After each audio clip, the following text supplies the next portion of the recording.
நமது ஜெபம் டிவியில் தேற்றும் சத்தம்.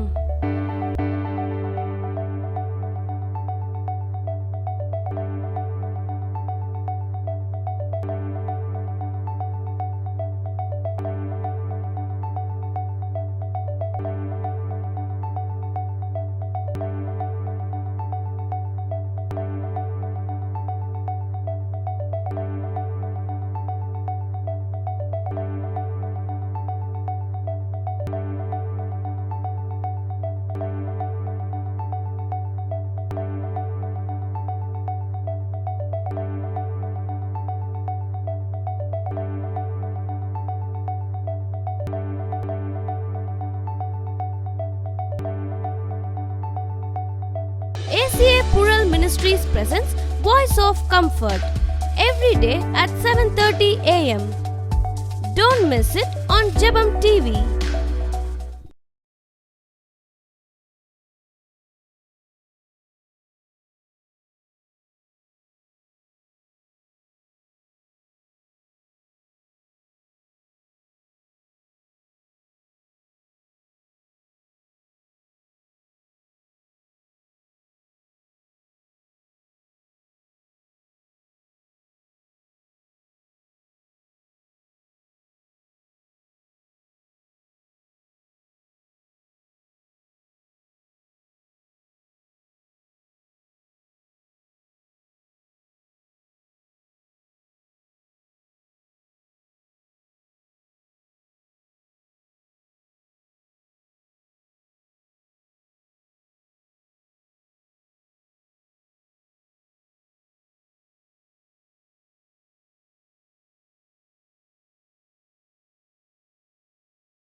31 சங்கீதம் 15 வசனம்.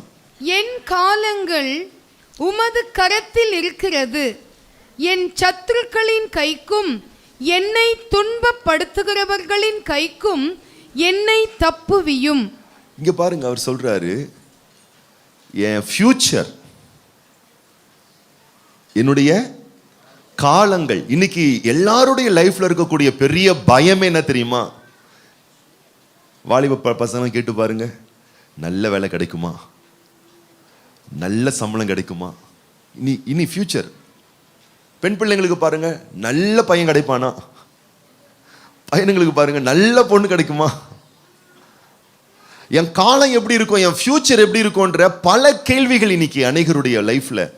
ஆனா கர்த்தரை நம்புறவன் சொல்றான் பாருங்க, என் காலம், என் ஃபியூச்சர், என் எதிர்காலம் கர்த்தருடைய கையில இருக்கு, ஆண்டவருடைய கையில இருக்கு. நான் அதுதான் உங்களுக்கு சொல்றேன். நீங்க எப்படி நினைச்சிடாதீங்க, என் எதிர்காலம் எல்ஐசியில் இருக்கு.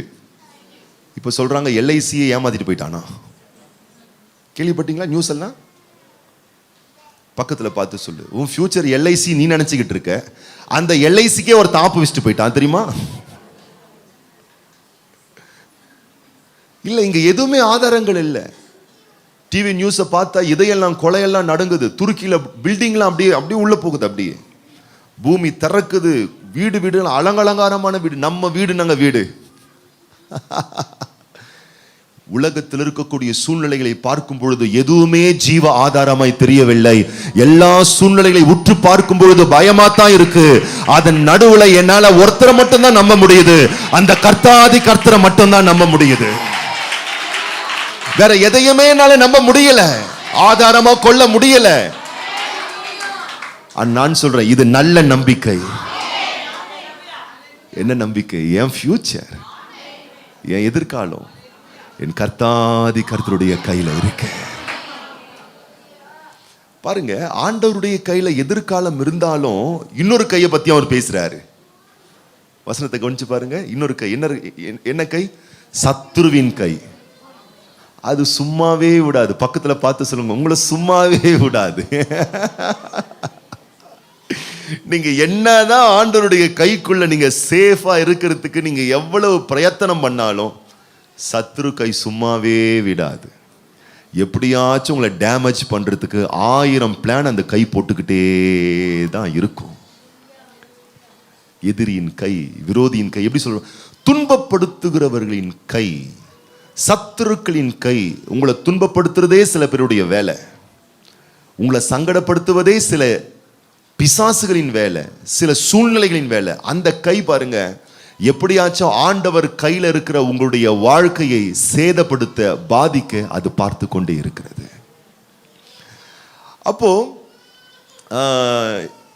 மார்க்கு சுவிசேஷ புஸ்தகம் 5ஆம் அதிகாரத்தில், நான் நேரம் இல்லை, நான் அப்படியே நான் போகிறேன் வேகமா, நீங்க அப்புறமா வாசித்து பாருங்க. அங்க யவீரு அப்படின்னு சொல்லி ஒரு மனுஷன் இருக்கான். அந்த மனுஷனுடைய மகள் மரண அவஸ்தைப்படுகிறாள். அவளுக்கு ஒரு பிரச்சனை வந்துருச்சு, சாக போகிறா மட்டும் இல்லை, நீங்க ஃபுல்லா வாசித்து பாருங்க, அவ செத்துட்டா. அப்படி ஒரு போராட்டத்தில் இருக்கும் பொழுது அவன் சொல்லுகிறான், நீர் உம்முடைய கைய என் மக மேல வச்சீங்கன்னா அந்த கையை என் மகளுடைய வாழ்க்கையை மறுரூபமாக்கும்.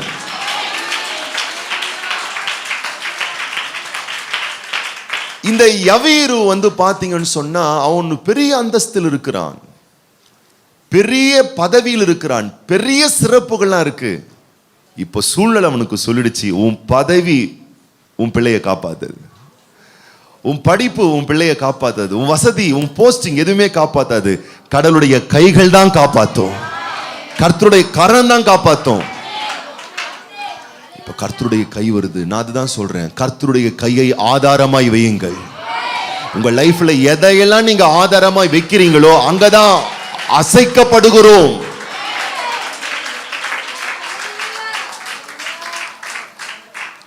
எதையெல்லாம் ஆதாரமா வைக்கிறோமோ அதெல்லாம் அசையுது அப்படியே. ஆனா கர்த்தரை மட்டும்தான் ஆதாரமா நான் வைக்கிறேன்.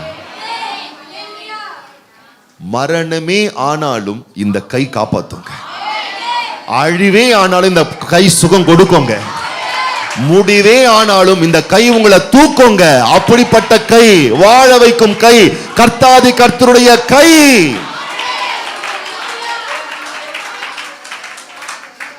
அப்ப இந்த உலகத்துல ரெண்டு கூட்டம் இருக்கிறாங்க. ஒரு கூட்டம் என்னன்னு கேட்டீங்கன்னா, கர்த்தர் எல்லாரோட தான் பேசுறாரு அந்த கைக்குள்ள வரும்படி.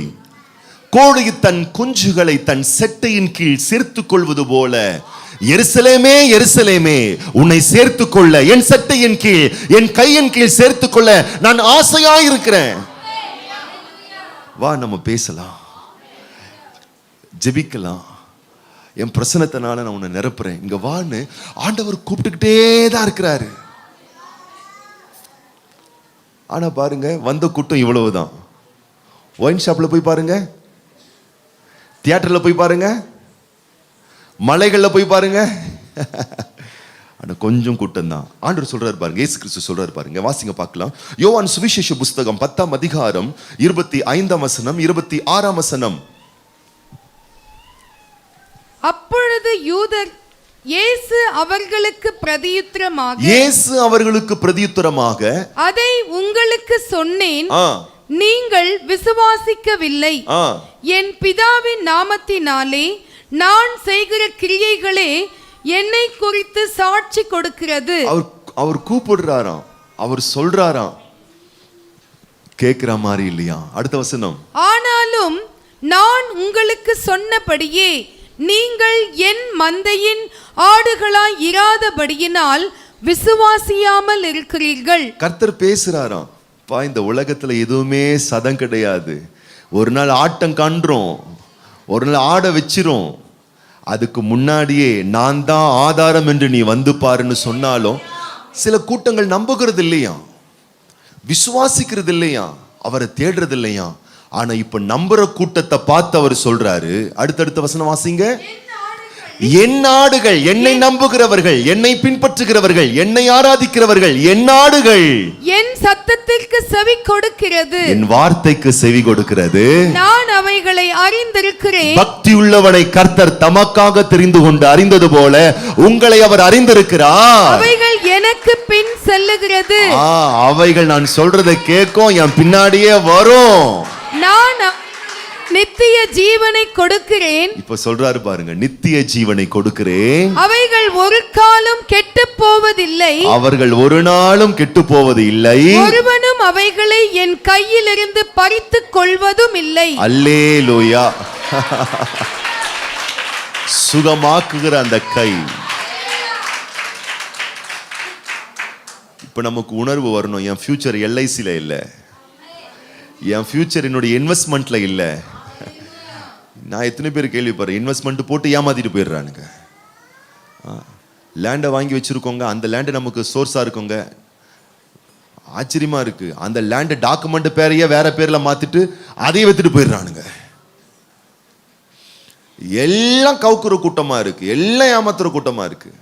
ஆனா என் ஃபியூச்சர், என் ஜீவ ஆதாரம் என் கர்த்தர் மட்டும்தான், என் தேவாதி தேவன் மட்டும்தான். அவர் சொல்றாரு, இங்க இருந்து யாரும் பறிச்சுக்க முடியாது, இங்க இருந்து யாரும் கெடுத்துற முடியாது. அடுத்த வசனம் 29. அவைகளை எனக்கு தந்த என் பிதா எல்லாரிலும் பெரியவராய் இருக்கிறார். அவைகளை என் பிதாவின் கையிலிருந்து பறித்துக் கொள்ள ஒருவனாலும் கூடாது. அல்லேலூயா. ஒருவனாலே அசைச்சிட முடியாது உங்க வாழ்க்கை, வருங்காலம், எதிர்காலத்தை. வாழ்க்கை, வருங்காலம், எதிர்காலம் தேவனுடைய கரத்தில் இருக்கிறது. நாங்கள் தேவ கரத்தில் இருக்கிறவர்கள், தேவாதி தேவனை ஆராதிக்கிறவர்கள். இது தெரிஞ்சதுனால தான் யாபேஸ் ஜெபம் பண்ணுகிறான். யாபேசனுடைய ஜெபம். இன்னைக்கு அந்த ஜெபத்தை பண்ணி நம்ம முடிச்சிட போறோம். என்ன ஜெபம்? ஆண்டவரே, உம்முடைய கைகள் என் கூடவே இருக்கணும் ஐயா, உங்க கைக்குள்ள எங்க வாழ்க்கை இருக்கணும். இருக்கலாம், சொந்தங்கள் இருக்கலாம், உறவுகள் இருக்கலாம், ஆஸ்திகள் எல்லாம் இருக்கட்டும், அதெல்லாம் இருக்கட்டும், அது இன்னும் பெருகும். ஆனா எங்க ஆதாரம் அதல்லப்பா. ஏன்னா நாங்கள் இதையெல்லாம் அனுபவிப்பதற்கு நன்மைகளை வழங்கக்கூடிய ஆதாரமே நீங்களா தான் இருக்கீங்க ஆண்டவரே. அப்ப யாபேஸ் ஜெபம் பண்றான். கடைசி அந்த வசனத்தை வாசிச்சு நம்ம முடிச்சிருவோம். 1 நாளாகமத்தின் புஸ்தகம் 4ஆம் அதிகாரம் 10ஆம் வசனம். யாபேஸ் இஸ்ரவேலின் தேவனை நோக்கி தேவரீர் என்னை ஆசீர்வதித்து என் எல்லையை பெரிதாக்கி உமது கரம் என்னோடு இருந்து தீங்கு என்னை துக்கப்படுத்தாதபடிக்கு அதற்கு என்னை விலக்கி காத்தருளும் என்று வேண்டிக் கொண்டான். அவன் வேண்டிக் கொண்டதை தேவன் அவனுக்கு அருளினார். உமது கரம் என்னோடு இருந்து, என் எதிர்காலமே உங்க கையில தான் இருக்கு, அந்த கை என் கூடவே இருந்து என எல்லா ஆதாரமும் விலகி போகிற சூழ்நிலையில உம்முடைய கைகள் மட்டும் என்னை விட்டு விலகாது. உமது கரம் என்னோடு இருந்து